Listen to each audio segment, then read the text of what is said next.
Hello, my lovely, beautiful yappers. Welcome back to the Conversation Club. It's your girl, Kieran. I'm your host, for those of you who don't know. Today, I want to talk to you about habit tracking. I think I've talked a little bit about this on the podcast. For those of you that follow me on Instagram, you know a little bit more about this. And for those of you who have listened to my Cubicle to CEO episode, you have also heard a little bit more about how much your girl loves to track. I do love to track, and I also do love numbers. So we're going to get into that today. We're going to get into how habit tracking has helped me, how it's changed my life, and how you can maybe implement some of these things for yourself if you feel so inclined. I just want to start a little bit off by saying that I'm going to get into some details of things that could be triggering. So I want to preface this by having a little bit of a content warning. It's not anything serious. I'm going to be talking about a little bit of weight loss and eating habits, and a little bit about how it got into maybe more of an unhealthy way with tracking.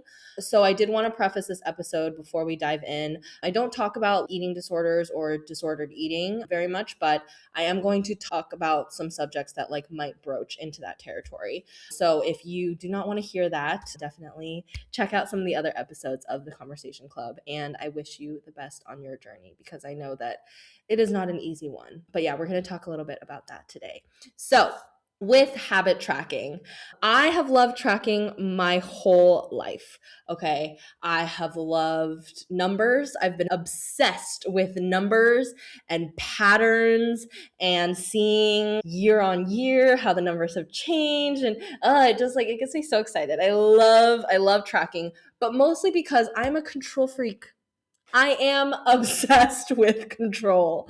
Working on unlearning that, working on being a little bit less of a control freak in almost every aspect of my life, but especially my relationships with others. You're not my therapist, so we'll get into that with my therapist and another time. But I have always loved tracking, and it has been such a helpful tool for me throughout my life. It just gives me a real sense of comfort to know what I'm doing, what I'm not doing, what I could be doing more of, and da da da da. And I know this is a very American tendency of efficiency and knowing how productive you are and knowing how much you're going to churn out and knowing how much da da da da.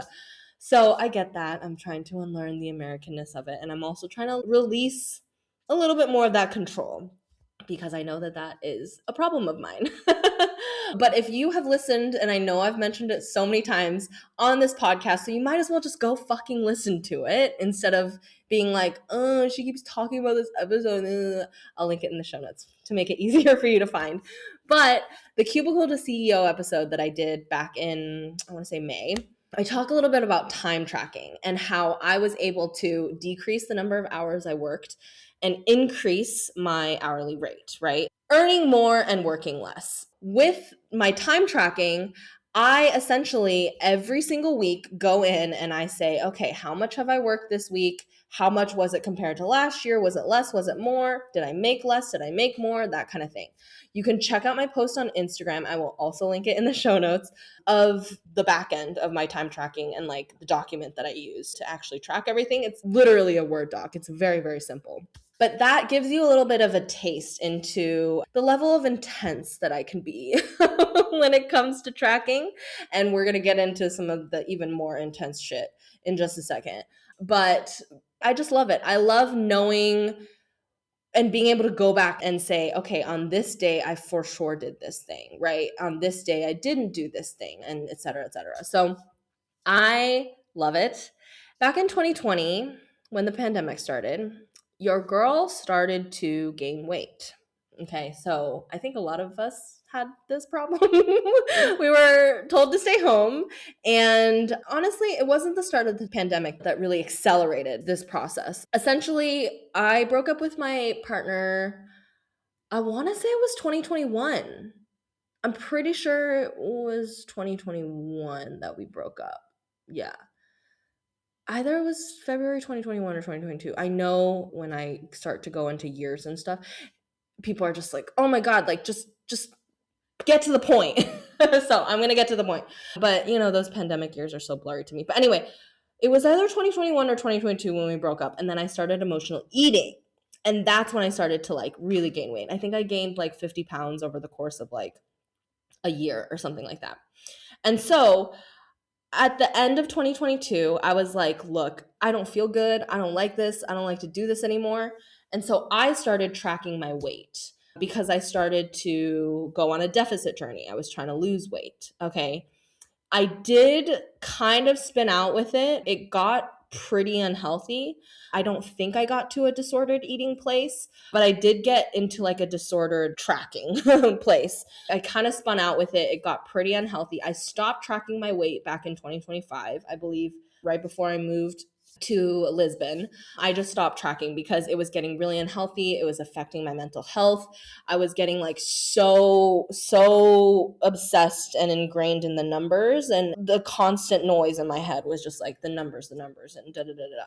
So I do want to talk about that, and I want to shed light on that because there is an unhealthy side to this, and I don't want to encourage anybody to get to that unhealthy point. And I'll talk a little bit about what some of the things were that I was noticing that made me realize, hey, I actually need to stop tracking this aspect because it is getting me to like a really unhealthy mental state. So at first I was just tracking my weekly weight, right? Like every Sunday I would go on the scale and I'd be like, how much do I weigh? At first I was like losing a lot of weight, right? Right at the beginning, you lose a lot of water weight and da da da da da. And so I'll talk about this more in my body confidence journey and then talk a little bit more about that because I think that deserves a whole episode. So I won't get into the weeds necessarily here, but I was quickly went from once a week to being like, I gotta track every single day. I gotta track multiple times a day. I gotta track my daily patterns. I gotta track my weekly patterns. I don't like to cook. So I was eating out. I eat out a lot. And so I was tracking like which restaurants I was eating at and like the weight gain that I got from that from the day before to the next day, how it was impacting my weight fluctuations. I was seeing like, okay, if I eat here, I usually go down the next day. If I eat here, I usually go up the next day. I was tracking based on my menstrual cycle. I was tracking based on how much I was working out, what activities like snowboarding versus dancing versus going to the gym versus da da da. Like I was tracking all of these. I remember I sat down and I talked to my brother one day at our weekly dinners, and I was like, I'm tracking this, and like pulled out my journal, my notebook, and I was just like writing all these numbers. And he was like, what are you doing? And I was like, oh, well, I'm tracking everything I just mentioned to you, my daily patterns, my weekly patterns, calories in, calories out, working out, my cycle, weight fluctuations every single day, every single week, da da da da da. And he was like, oh my God, are you okay? I mean, I don't think he said that, but the look on his face, I could tell he was concerned. He was concerned for my mental well-being. And it was bad. It was bad because my sense of control just got so rigid and so strict. I had all these rules for what a number meant if it went in this direction versus in this direction, what it meant when I didn't follow the rules or when I didn't reach the goals that I had set for myself. Like it got to such a point where almost, I would say like 98% of the thoughts that I had throughout the day was just like my weight and what I was eating and what I was doing and how I was, da da da da da. It got to like a really, really bad point. So I prefaced this whole episode by saying this because I think it's important for us to remember that moderation is important, that not everything needs to be this like 0 to 100 place, and that we can rein it in when we catch ourselves getting to a point of spiraling or getting to a point of ruminating and getting to a point of this just like unhealthy obsessive tracking. I don't want to encourage that. I really don't want to encourage that. So please don't be like me. If you are ever on a journey like this and you feel like you are getting to a point like I just described where you're like, oh my God, like I just can't think about anything else other than these. I was spending so much time on like my spreadsheets on my phone, just like typing things in and da da da da da, and like on my computer, and just I was so obsessed with this spreadsheet, and it had like 12 different tabs of different things I was tracking, and it was not great. And so I am not like that right now. I'm not tracking any of that anymore. I am tracking other things though. So let's talk a little bit about some of the things that I'm still tracking and that I feel good about. And the thing is maybe I might track it for another few years and then stop, right? Or maybe I might keep tracking it for the rest of my life, or maybe I might stop tomorrow. Like, I don't know. But for now, it is feeling supportive and helpful and expansive. And that's what I want to feel. I don't want to feel restricted. I don't want to feel obsessive. I don't want to feel any level of like friction, whether that's in my head, whether that's in my body, resistance, like dread. I don't want to feel any of those things. What I want to be feeling is expansive. I want to feel informed. I want to feel organized. I want it to be like, okay, yes, instead of like, okay. So if you're starting to notice some of those things, take a step back. That's really what I want to just start this episode off with. But to give you a little bit of background into the person I turned into today, from the beginning of my habit tracking sort of journey, I started habit tracking in 2023. And so this was a few months into my weight loss journey. And I was noticing I was hitting a plateau essentially. So I'd like dropped a bunch of weight, and then I was like I was doing the same thing I was doing for 6 months, but it kind of stopped working. And so I was like, what do I need to do? And I was like, I'm not walking enough. I'm not getting enough steps, right? America is notoriously a very car dependent country, unfortunately. And so I would like walk to my car in my garage. I would drive to wherever I was going. I would maybe walk around in the grocery store or wherever I was doing. I'd walk back out to my car, and then I would drive home, and then I would sit down on my couch, right? I was honestly, I think, averaging like maybe 1,000 steps a day. Sometimes, like if I wasn't going to the gym or anything, like I would maybe 1,000, 2,000 steps a day. Like I was not walking at all. So I wanted to start tracking my steps because I wanted to get to 10,000 steps a day, right? But I was like, I'm not going to start at 10,000 steps. That's crazy. So I started at 5,000 steps a day. So I would just start 5,000 a day, and it's about 100 steps a minute. So that's about 50 minutes of walking. So I didn't get a walking pad to start because my kitchen and my living room was this perfect like loop. If I did a loop, it was about 100 steps.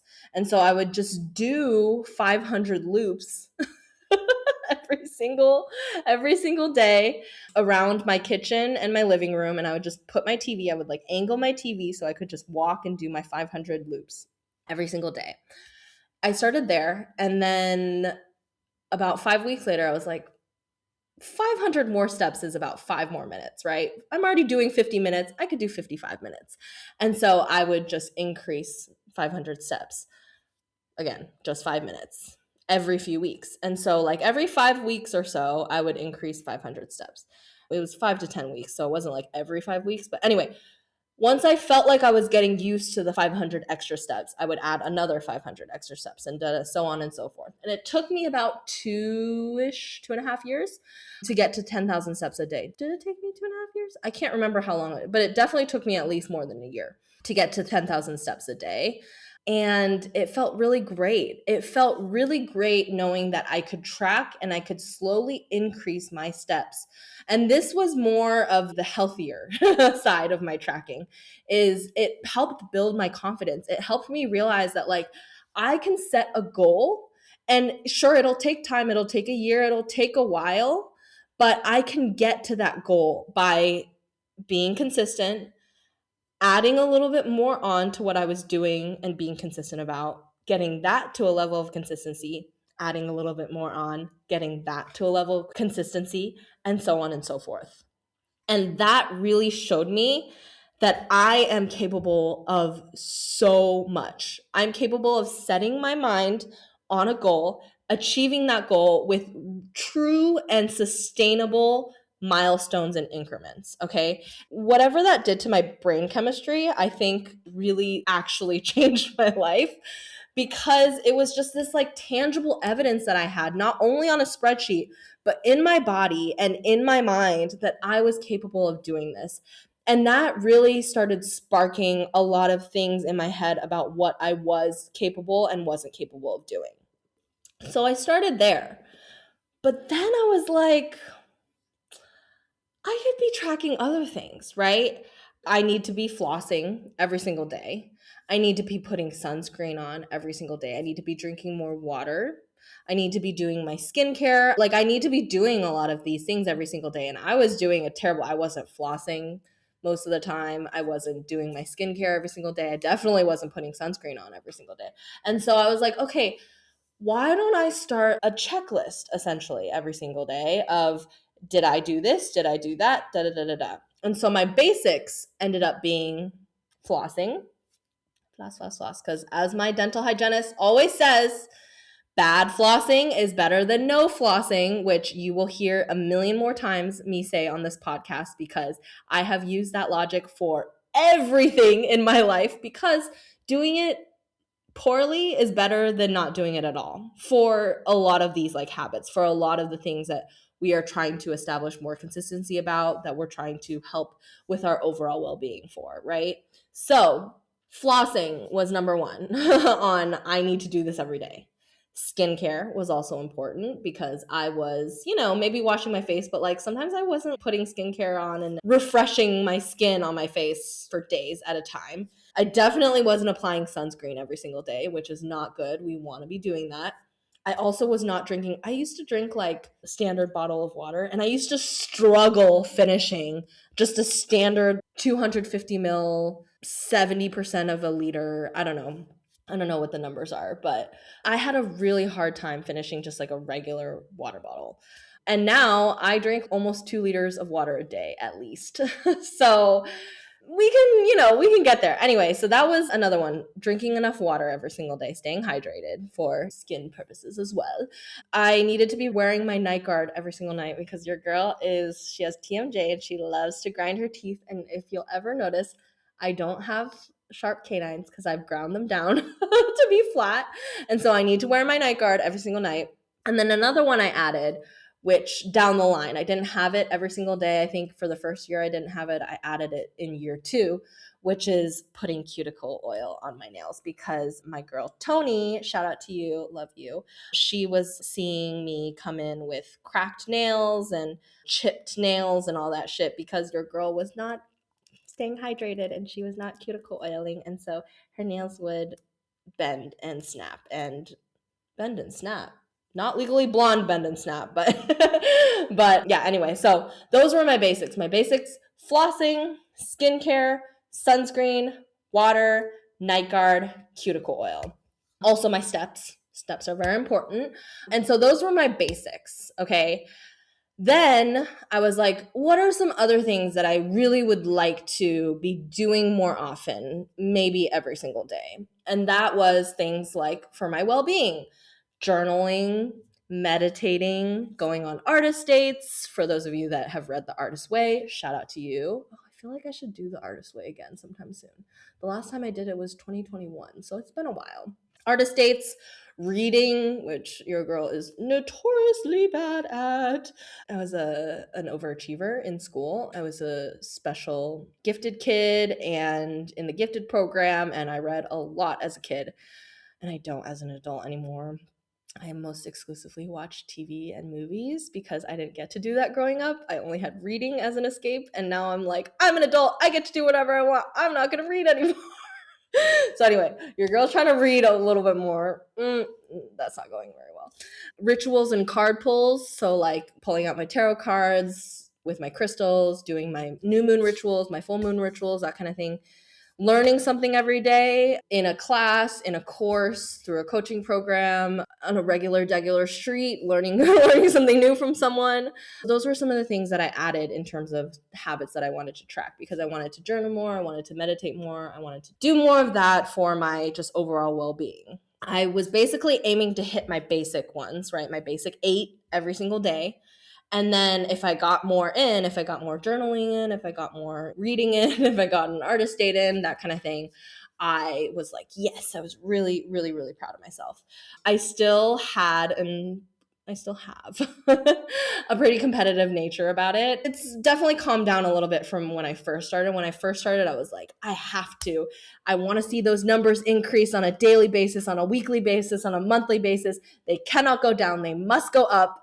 Which, I mean, I don't think that kind of attitude is the worst thing, because it definitely always gets me to push myself to like do more. And the thing is do more of things that like are good for me, right? Like do more of things that will fill my cup, and do more of things that are like me taking care of myself, my physical body, my mental well-being, et cetera, et cetera. So I was like, it never hurts to try to push myself to do more, right?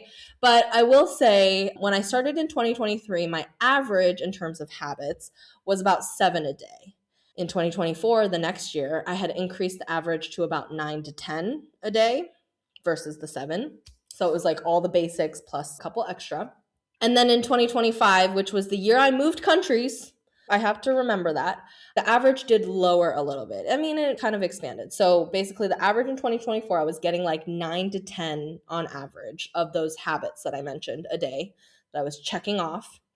In 2025, the range went average wise from 8 to 11. So like a little bit lower and also a little bit higher than 2024, because I was like moving countries, and I was just trying to get into getting the habits new, like in my new country, right? Because like getting my steps in, getting my et cetera other things in, and in my new routines, in my new schedule, like all that stuff was an adjustment. And so I give myself a little bit of like a buffer for 2025. For 2026, my average has been so far about 10 to 11 a day. So remember, we started at about 7 a day on average, and now we're about 10 to 11 a day on average, which means that I'm, for the most part, on average, hitting all of my basic 8. And then I'm also adding like a few more things, like journaling and meditating and learning something and all of those things. I've also added a couple more since I first created the spreadsheet, which is Qigong, which is like moving the energy through my body in the morning. And then also movement exploration, which is something that I learned from my girl, Kristen Grace, which is, just being like a little bit more expressive with my body, exploring my movement style a little bit more, getting into the musicality of the songs that I'm listening to, and etc. It really has unlocked so many wonderful things in terms of creativity for me. I will do a separate episode on that as well. And I really want to shout out Kristen Grace for that, because it has been such a wonderful addition to my well-being toolkit. But yeah, so I have continued to adjust the spreadsheet, and I will be sure to link this in the show notes. The tracker that I use, I literally zhuzhed it from a different tracker that I got from someone else.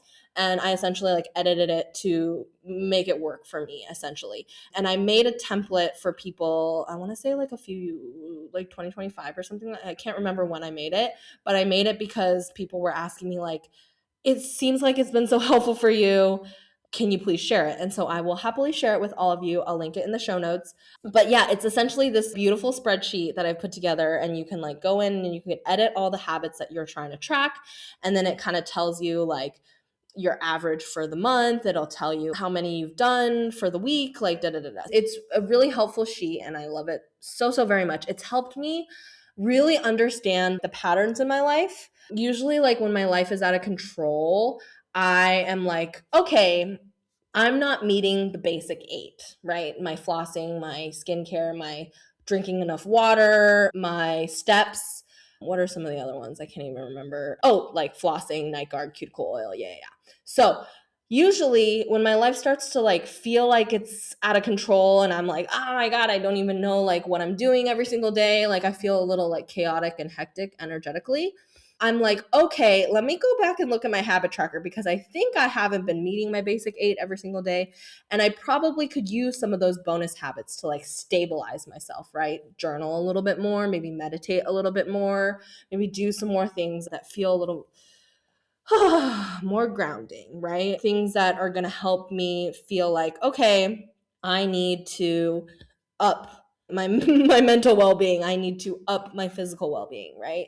And so with those things, I always make sure that I just go back and check my habit tracker, because more often than not, it'll tell me like, hey, girl, you have been neglecting these habits, and that's why you feel like shit is going haywire. And I found that when I do all eight of my basics, right, my steps, my flossing, my cuticle oil, my night guard, et cetera, when I'm doing all eight of those, and I'm also doing maybe like 3 to 5 more bonus things, I am my mentally healthiest. I am feeling good energetically, feeling good productivity wise, feeling good in terms of my motivation and zest for life, right? But I've also found that that's pretty hard to maintain. It feels tedious. Sometimes I'm just like, oh, I have to do all eight, and then I have to do 3 to 5 extra, and then I have to, and it feels like a chore. It feels like a task. It feels like another thing that I have to do, another thing on my list. And so when it starts to feel like that, and I'm like, I don't want to burn out on doing this, I need to step back and forgive myself a little bit and be like, you know what? You are in a busy time of your life. You are dealing with XYZ right now. Like, it's okay to let things slip, right, a little bit. But it is good to just have this North Star of like, okay, I'm going to try to aim for this though. With whatever energy and whatever capacity I have, I'm going to try to do this, because I know that when I do consistently stick to this, I am my mentally healthiest. Okay.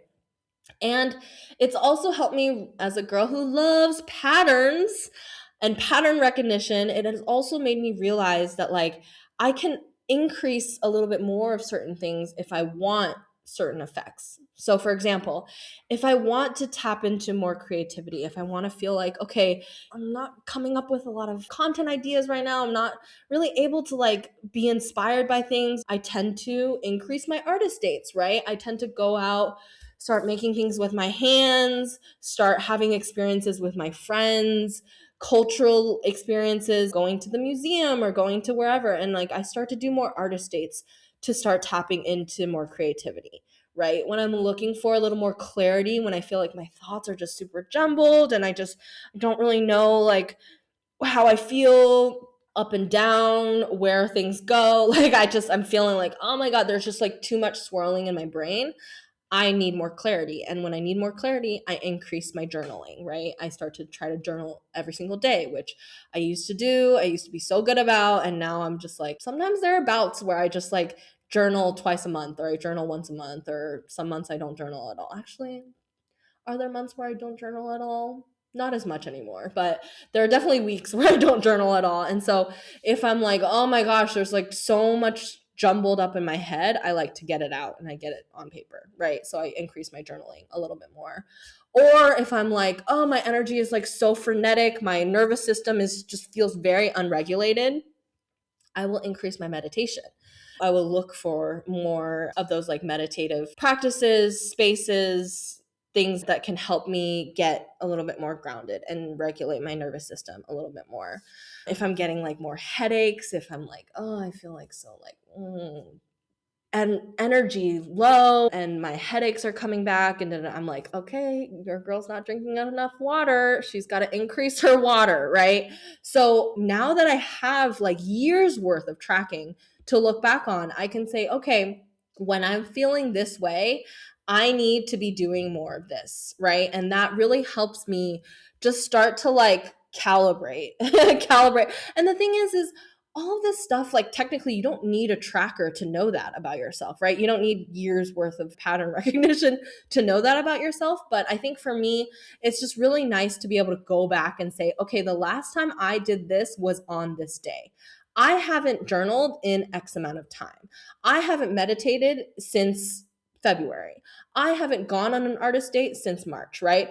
If I'm feeling shitty, I can look back and see that I haven't done A, B, and C, or I haven't done X, Y, and Z in a while. And I can say, oh, that's why I'm feeling that way. And so I can go and I can be like, you know what?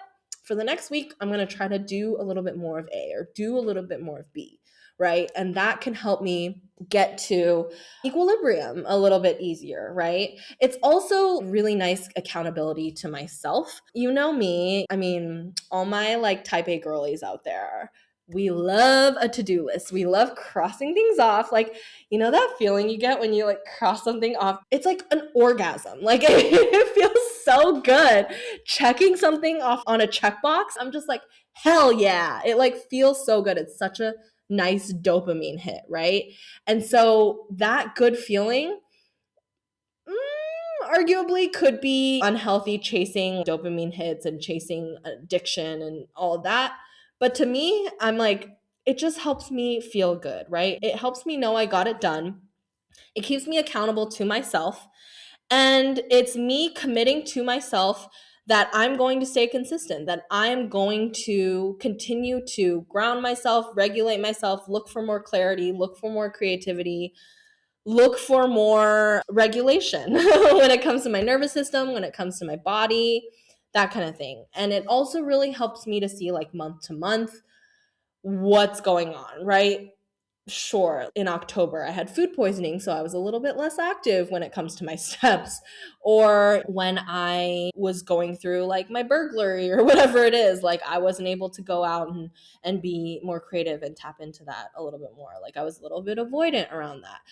It helps me see month to month sort of where I'm progressing or not progressing, and that's okay. I'm trying to like release it has to progress, it has to go up in an upward trajectory all the time. But it lets me see month to month what's going on with me. It lets me see year to year as well. So like, oh, around this time, around summertime, usually it's maybe a little bit harder for me to maintain this. In the winter time, maybe it's a little bit harder for me to maintain this. I personally have found, at least here in Lisbon, the winter time, I really am so good about like hitting all eight, journaling, meditating, doing my qigong. Like I was so good about that in the winter. In the summer, a little bit less so, so I can kind of see year to year, like, okay, around this time of year, usually I'm not as good about this, but I do feel a little more shitty around this time of year. So maybe I should increase some of these things, right? It helps me just really understand what I need to be adding a little bit more of or prioritizing a little bit more if I'm feeling a certain way. And it also really just lets me aim for something, right? I've said this before, I will say it again a million times on this podcast. 1% better is better. It's better than 0%. It doesn't have to be 100% all the time, right? In an ideal world, yes, 100% is great, but 1% is better. And so I really am just trying to be like, can I just do 1% better? Can I just do 1% more? Can I just aim for that? Because aiming for that is better than not, right? Aiming for that gets you somewhere. And so that's kind of where I'm coming at this these days. I'm trying to forgive myself more and more, hopefully. I'm trying to be a little less strict and be like, okay, I'm going to come at this with curiosity versus judgment, right? Why was I so low on my steps that week? Why was I drinking less water versus like, you did less steps, you are a failure, or like, you didn't drink enough water, you suck, like, which is literally how I used to speak to myself about this kind of stuff. And now I'm a little bit more like, you didn't drink as much water. Let's make sure to drink more water next week. But also, like, are we okay? What's going on? Coming at it with, like, I see these differences, right? These patterns being changed. Why? What's going on? And then it allows me to like go a little bit more internal and reflect. And the thing is it's not like this all the time. I'm not saying I'm like very self-possessed, self-confident, self-assured person all the time. I'm really not. But it does give me more information. It gives me more data, right? It gives me a little bit more to work with. Again, like I said before, I am aiming to forgive myself more, be a little less strict, be like, okay, you didn't hit the steps that you were hoping to hit, but that's okay because we were a little bit more creative this week, or we rested, and resting is okay. We don't have to be doing everything all the time. Let's just take a step back, recalibrate, and just try to do 1% more, right? 1% better. So I will share my habit tracking tool in the show notes for all of you to be able to download. It's a totally free resource. I also have a Loom video, not just one. I think I have like multiple Loom videos with instructions for how to use the spreadsheet, how to update it, how to customize it to make it your own. It's been really, really helpful for me. I hope if you decide to use it, if you decide to do a little bit of habit tracking, that it's useful for you as well. Your homework for this week, and your girl was able to keep this episode a little shorter and sweeter. Your homework this week is basically just to write down the real basic things you want to do each day. Is it drinking more water? Is it flossing? Is it putting on sunscreen? Is it meditating? Is it spending time with your family? Is it tidying up? Is it writing down your gratitude journal, or, whatever it is? Like, whatever are the, let's say 5 to 10 basic things you want to try to do each and every single day, write those things down. And maybe you'll start to track them. Maybe you'll use the habit tracking spreadsheet that I have for you in the show notes to start being like, okay, maybe for a month, let's see, just for a month, if I can be consistent about this. And honestly, what I really love about tracking is that it shows you what you're capable of. When I started tracking my sunscreen every single day, and I was like, oh, I am capable of putting on sunscreen every day. It's actually not that hard, right? I am capable of flossing every day. It actually really only takes like a fucking minute. Not that hard, right? I am capable of drinking more water every single day. I did it for a week, right? I did it for a month. And that kind of tangible evidence is what cements it in your brain of like, this works for me. I'm capable of setting a goal, of achieving that goal, of working my way up to a goal. All of these things is what it shows you are capable of doing. And you're capable of doing it without tracking it. That's totally possible. But I think tracking it just gives you that tangible evidence to look back on, right? So, anyway, I hope this nice, short, sweet episode was helpful for you. I hope you're able to use the tool if you so choose. And please let me know if you have any questions about the tool, if you are using it, you start to incorporate it, how it goes for you. I would love to hear your journeys. I may share some screenshots of mine as well on Instagram so that you can all see what my current habit tracking journey looks like. But other than that, that's all I got for y'all today. Again, I hope this was helpful. Thank you so much for tuning in once again. Yappers, please share your feedback. Okay, I'm begging you. I want to know what other episodes you want to hear about, what other topics. Do you want an update on episodes that I've already covered? Do you want me to flesh things out a little bit more about something I've already covered? Whatever it is. Do you want me to show my nails more? Do you want me to, I don't know, call you something else? Do you want me to sign off with something different? Like, whatever. I want to hear from you. I want to know what you are all looking for. But in the meantime, thank you so much for listening. Thank you for tuning in and checking out all of the other episodes that we have as well. And I will see you next week. All right, yappers. Ciao, ciao. If this episode gave you something to think about, take it and do something with it. If you want more of this, or you just want to see what my life actually looks like, come follow me on Instagram at It's Almost with 2 L's. Be sure to link it in the show notes. You can also follow me at Almost Consulting for some juicier, spicier takes. And if you're serious about getting your emails to convert, you can check out the Conversion Club, our monthly email marketing membership for founders who are ready to turn email into their most profitable and sustainable sales channel, with expert guidance, plug-and-play tools, and strategy you'll actually use. Check it out at the link in the show notes. I'll see you in the next episode, yappers.